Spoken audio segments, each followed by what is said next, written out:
Pitiful, pitiful, pitiful. You guys, I was just doing a little passing review. And it was like, I was just going backwards through time where I was talking to you guys about revelations and all these other things. And it just dawned on me.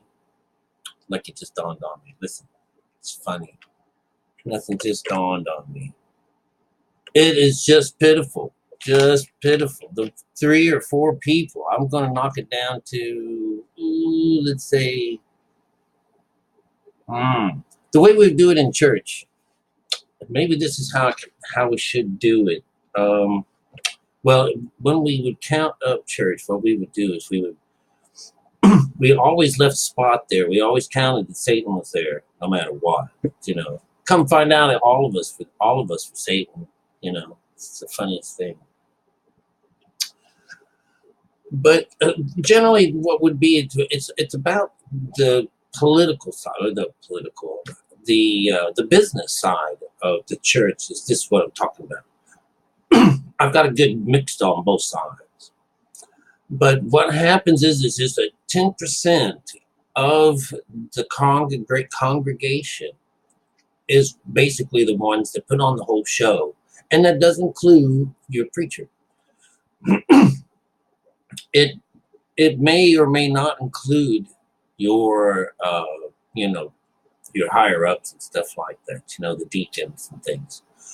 But if you were to, you would find that, like my church that I was working with in St. Peter's Church here in Key West, Florida, we had about 30 people that came to the church. We could hold up to 300 or more, but that's what we had, was about 30. And so what does that come down to? It comes down to 3. It comes down to the number 3.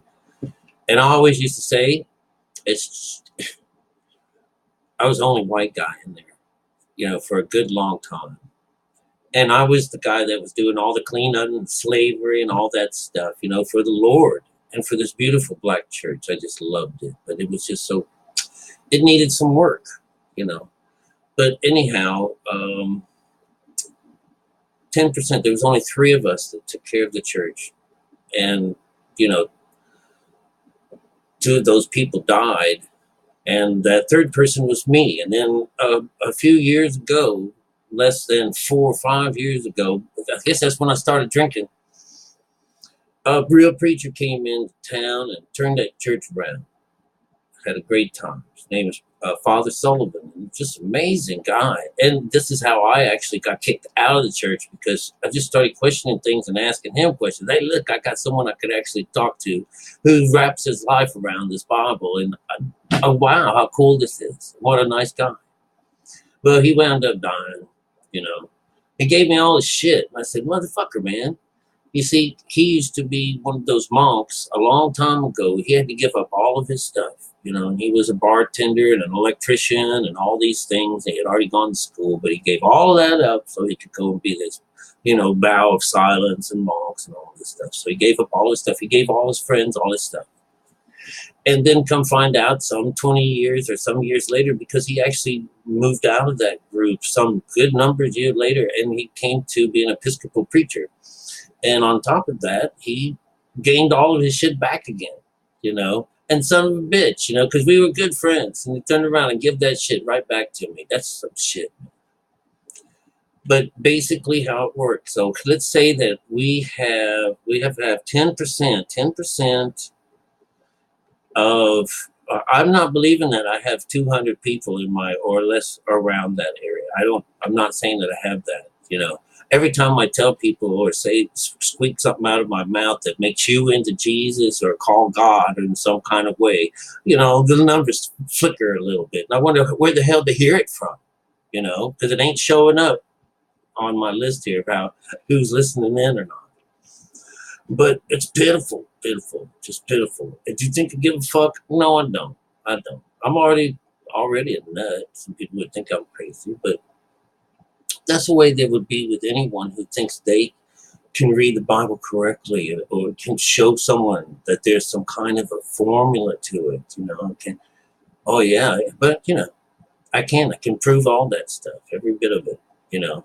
And it's right there in the Bible, right there in front of us. And I could show you and show you. And all you have to have is this called the Jello effect. And this is when you go over something, it's like every time you touch something, every time you touch a piece of Jello, it imprints your fingerprint into it. So you would find out that the more that you go over these things, which is to study the Bible, to truly study the Bible like God teaches us to do in the Bible, that you will eventually grow past this thing and you'll see the seed, how to sow the seed correctly. It says that. It says you have to do this with a divided mind. This is how you're supposed to read the Bible. Look it up. Look it up. God teaches us how to read the Bible. It's got to be King James Version, all right? But it's to study your Bible, to study it. All these new Bibles have changed all the words around, and you're not going to get the truth out of these things. You know, you might be able to read it better, but do you think I care? I can't read it good. You know, I can't. But I still do it because it's worth it. It's worth it. And what I'm teaching you out here is the truth, you know. And we can't, I don't give a damn if there's no takers out there. Mother, I feel like I could be, you know, the only marshmallow being roasted and fired down here on earth, you know. But in the Bible and the stories, those guys are the prophets. All right, the prophets in the Bible are people that are telling the story basically and giving us that, oh, you'll all be asleep for, you know, until such and such a time and la la la, you know. Well, those people are connected, and those are people that would be like you and me. We would be telling, you know, hey, you guys, repent, you're going the wrong way, you know. But all they hear is wah wah wah wah wah, you know. But repent would mean just like these guys. These guys, they would say, you guys, you got it wrong. You're going the wrong way. Turn around. Do it differently. Nobody want to do it? Do you think I fucking give a damn? This is supposed to be like the least traveled place. You know? Something ain't getting out. Something ain't enough. You know, there ain't no bells and whistles. But let me tell you, don't believe that I got 200 people or 300 or whatever the number would be. I'll never believe it. I'm only going to think that there are about maybe like five people. That number 5, that's my brethren, and that's brethren. So that could equate to 12. You guys that are schizophrenic, you gotta split yourself. But listen, this is the coolest shit on earth.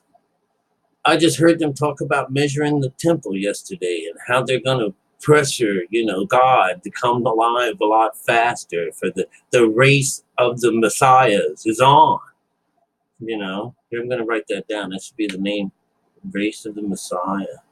The race for the Messiah.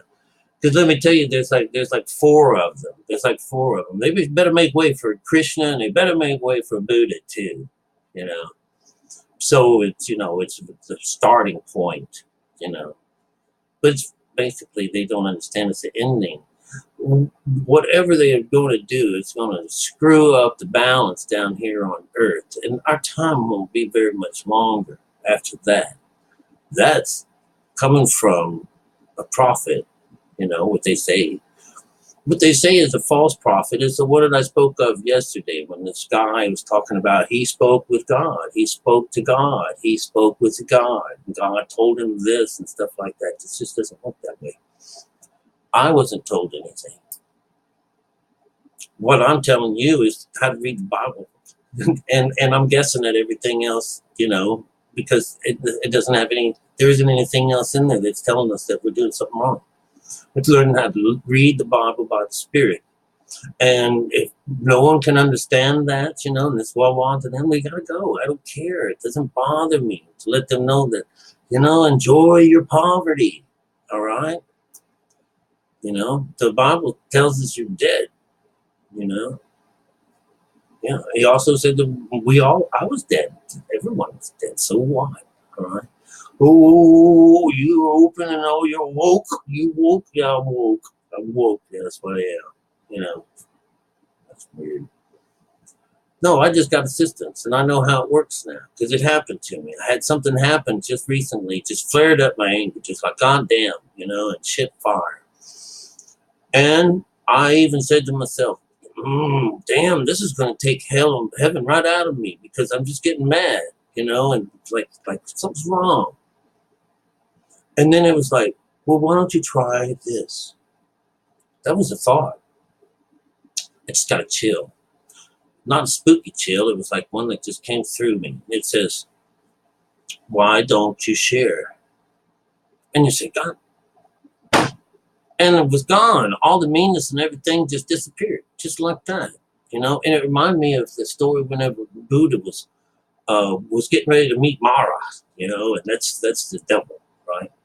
And no one likes him, and he makes a lot of noise, boom, boom, boom, boom, boom. Well, anyways, what did Buddha do? Is he invited him? He said, "Why don't you come and be my friend?" And that just about melted him, It was like, join the party.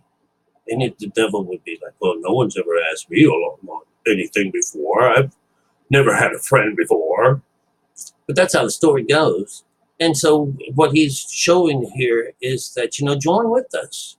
Join with us, and we'll all get along. Everyone will be loved and happy, But, he came with his own story that Mara, he's a bad guy, don't mess with him. But, when you become the Buddha, when you become the Christ, when you gain Krishna, then you find that, it's all the same energy. You're connected now with the Lord. And that's the only thing that's different, and no one else can even fathom the idea that, wow, damn shit, fire, man. Says you're connected to the Lord. What's he talk to you? I don't know what he says to me, but in some way I'm helped, I'm helped. I'm getting help. I damn sure don't feel alone no matter where I am or nothing like that. But I have someone that talks to me, and that's cool. Oh, woman, that. Yeah, but I have help, and it's from a higher, different place, and so it's not so terrible, I've been getting enough, help from the lower side. I've gotten a long ways in my time, I'm not all so proud of everything. But damn, I had to go and grow my hair, you guys. But nowadays, it's just nice that, I ain't by myself, and I never was. It's pretty cool shit. But if people can't get into this, I don't know, there's nothing really to be like bragging on or nothing like that.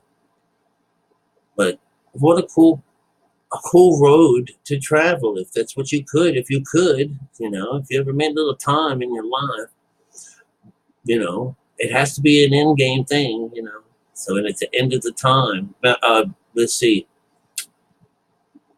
Moses was in his 90s. I think. Who else was late and old? Who else? Sarah and her husband, right? They were in their 90s when they changed over. 9 is the changeover of consciousness. That's all that means. They've never lived, these people. Never lived. So the 3 different messiahs that are coming over in the Christian, Judeo, and this other Islam faith, remember they all used to be together. The only real false group of people here that you can find through this code process is that someone's tampered with Islam and their Bible. It's plain simple. And that's the way it goes. People say that about the Christian Bible, but the Christian Bible has just got too many eyes on it. It really does. And, with Mandela effect and the way things are changing on, yeah, there's something in there, something crazy, something unexplainable. But the lion laying down with the lamb is a beautiful thing because it's the lamb and the lion. You're the lion outside of you. And you want to conquer this lion. And this lion winds up being this, in the whole story where it's best that you consume the beast and become the beast's face or its head, the head of the beast. Or you be consumed by the beast and become its ass. All right? I think they're really talking about its hindquarters. So the Bible and most all the stories and everything that I teach you and talk about and reveal from our Bible is to bridle the beast by connecting mother and father together, which is called honoring mother and father. Honoring mother and father is connecting them together. And the pathway has been put on very clear that it is the chakra system that we are supposed to use. God did not create anything evil in us, but he has created evil around us to teach us. It's a teacher. And the Bible whoops us up and down, takes us to the woodshed. It does. All right. Spare the rod, spoil the child. Motherfucker, man, my mom and dad did not spare the rod. All right. I know what it means now. Because if you don't use this way, if you don't follow the Jesus' way, if you don't follow that way, then you never feed from the vine. The child and you never gets out. The messenger that goes between you and God never goes. It dies. There goes your spirit. And it's your spirit then becomes trapped inside you, your soul. And it's thirsty. It's never going to get quenched, and it's tired. But it's never going to find any rest till it learns to sow the seeds correctly. So if I'm going to spend all my time dedicated to my 5 people out there, where's my hand at? But those are my people. Those are my friends. Those are the guys that are going to help us bring some light into this world.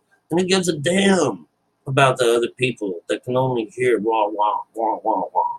You know? Damn. This is such a cool thing on the other side here. I don't know how to brag about it in any other way. But anyhow, I'm going to let you go. I can't believe I just came on here to talk like that.